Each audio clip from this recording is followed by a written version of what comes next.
I can guarantee you that you're contributing to evil, even if you think you're not, and in great ways. I'm not saying by buying certain products, I'm not saying because it's like something that you do every day in your life and you don't realize it, because you can look at abundance of things like that. I'm talking about what contributes to the greatest evil on earth and nobody sees it, or barely anybody talks about it.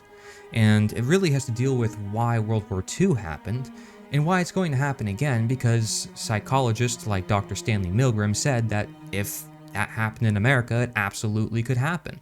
Because everybody has this certain mindset that's absolutely going to enable that behavior.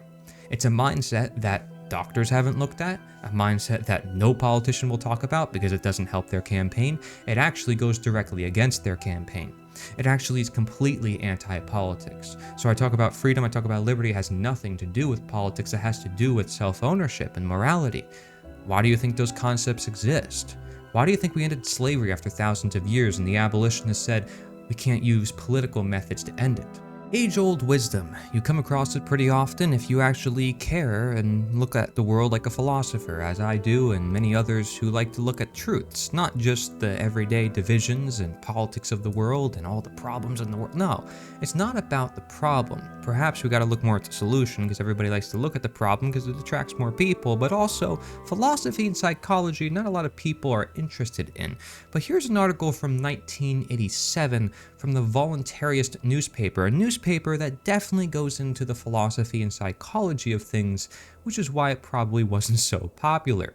But nonetheless, that's why I'm turning it into a video format here for you, so we can talk about what is true peace and responsibility. What's really the difference between governments and organizations and businesses? Because a lot of people confuse these as each other. Maybe governments are a plague on humanity and not serving us at all. You ever think about that? So if we look about us in the world today, it soon becomes apparent that only governments are capable of the large-scale regimentation and taxation necessary to conscript, train, arm, feed, and clothe armies. Only governments with powers of coercive taxation can amass tremendous piles of money needed to change automobile assembly lines to tank and gun production. Ordinarily, the factory owners would have no financial motive to manufacture tanks, huge guns, or aircrafts with only one seat and missiles under wing.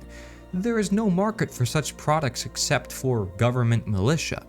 Individuals can't do this, it is beyond their means. Even large corporations would be out of business rather quickly. Many of the world's largest corporations could barely afford just one fighter jet and would go broke making payments on a nuclear submarine or an aircraft carrier. If they did buy a few tanks and jet fighters, what would they do with them? Corporate battles are fought and won by selling more goods and services. Tanks and guns have no value in this pursuit. Rather, the tools of corporate marketing are competitive pricing, product showrooms, and customer appeasement. It's true that some individuals are irrational and aggressive and can explode with violence.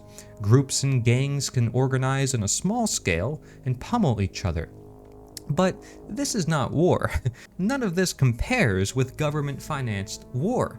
But government and military are traditional human institutions, we say. How can they be eliminated? Well, if this is the only way to end war, then surely the quest is hopeless.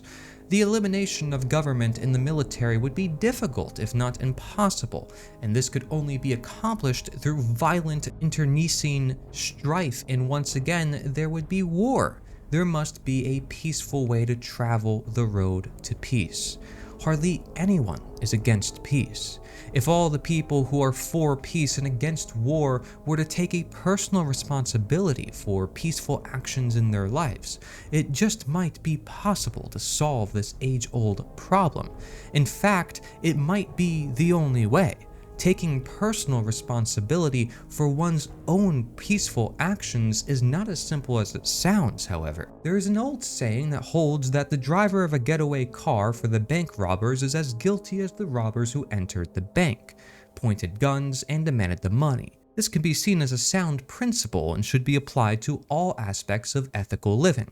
When responsibility is secondarily removed from us, we are nevertheless still primarily responsible. So recognizing our responsibilities where they are once and twice removed is usually difficult, but it can and must be done. It is not enough that we as an individual refrain from direct aggression against others. It is also necessary to avoid the most far removed and subtle aggressions as well. For example, it is probable that Adolf Hitler never once struck a man, yet early in his career he led a rabble political group and instigated numerous violent confrontations. When political power was achieved, he was even further removed from the consequences of his ever-increasing aggressions. Here was a man who loved animals so much that he was a vegetarian and wanted to outlaw hunting. Was this historical tyrant a peaceful man? The most cleverly hidden forms of aggression involve our attitudes and beliefs about government. It is easy to get caught up in subtle aggression sanctioned by the state. It is a common belief that when you and I assault others, this is criminal behavior. But when men who claim state authority are violent, this is distasteful, but necessary official action. I have asked many people to help me solve a riddle. Why is it that certain actions are considered immoral and criminal when you and I commit them, but are not considered wrong when committed by men with government affiliation?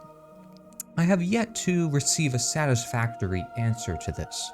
If we are to be consistent with this principle of primary and secondary non-aggression toward others, there should be no exceptions. To petition others to do dirty work for us does not relieve us of liability for the consequences.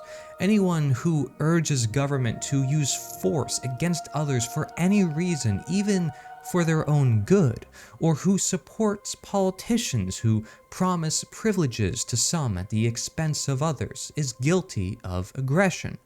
While it may not be wholly fair to accuse people who encourage political strife of war-mongering, there is a clear and direct connection.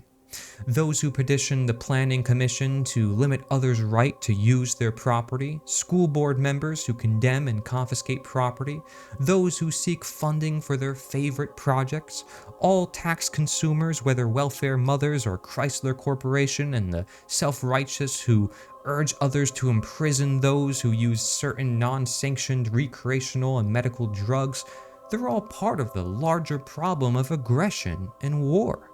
If aggression must be curtailed, who shall be accepted? And where shall the curtailment begin? War is not the sweep of history and events. It is not outside ourselves and unrelated to our personal lives. You and I are where war begins, and you and I can be where war ends. Careful and honest self-evaluation will reveal that most of us commit many small aggressions daily. Eventually, we must realize that every action we take that leads to aggression makes us morally responsible for any violence that ensues. If we would truly seek the great ideal of peace on earth, we must learn to avoid urging others to act aggressively. If we petition people who claim state authority and who welcome our petition, our complicity and responsibility for resultant violence are not diminished. This approach to peace is the only basis for striking at the fundamental cause of war. To find a non-violent and peaceful world, we must fill our lives with non-violence and peace. And that might sound redundant, it might sound cliche, but it's true. We actually say we want a peaceful world, happy people, order among us, but yet we might be contributing to chaos more than we think. And that's just a reality we have to face. I'll put some questions on the screen for you. Pause the video if you must and think about it, okay? But these questions will help you challenge your own mindset to see, hey, what if you actually are contributing to evil? I know I was at one point. I even told everybody, hey, you gotta go vote, you gotta go to the polls, this is how we change the world. Why wasn't I promoting growing food and permaculture? Why wasn't I educating people about who they are and self-ownership and natural rights and natural law? Why are those concepts existent? Why is morality a thing? You know, why is religion a thing, and why does Carl Jung say that's the biggest bulwark against the government? He didn't say voting and changing the laws and the politician would work. He actually said that limiting government doesn't actually work and that every government turns into oligarchy. So what is the solution? The solution is voluntarism, which is this moral work, which is permaculture, growing food, and really just practicing self-ownership. I don't have to say get, I mean, you own yourself. It's just owning up to your own ownership, right? As redundant as that sounds, own. I mean, we really are just understanding who we're meant to be and what we naturally have, what we actually need. And we realize we don't need these systems of control over our lives when we control ourselves. And when we're worried about all those bad people in the world, we can't justify enslaving everybody on Earth just because there's a couple bad people. In fact, we can have many more solutions to handling those bad people if we actually allowed the free market to handle things rather than a centralized monopoly giving them all the power and violence over all the people, and funding it through taxation, which is theft by all the people annually, continually. A criminal steals money from you, does it once, everybody sees it as immoral. An authority figure does it, they can do it many times over and over, and everybody says it's moral and necessary. There's a clear contradiction going on, and it's all psychologically evident. I even did a whole series on the psychology of all this. So you can say all you want that, humans were meant to have government and survival of the fittest. The guy that coined survival of the fittest would actually agree with me. He says a lot of the same things I just said. And it's funny, the first conservative also wrote the first anarchist text, classical liberalism. What people talk about liberals, I mean, a lot of them were anarchist, voluntarist. They were new on these ideas, 1850s, Feminism, the true roots was, hey, let's understand that we're all equal. And people have taken a lot of these ideas and it has changed so much, and people are like, we got to return to the past, we got to merge with technology, we got to recognize these people's rights and those people's rights. It's like, no, human rights and self-ownership, this is the core to it. And if you want to learn about it, you want to get to the root cause and look at this holistic picture, go to theliberator.us. That's theliberator.us. You can send us your article, I'll turn to a video for you. Thank you very much for watching.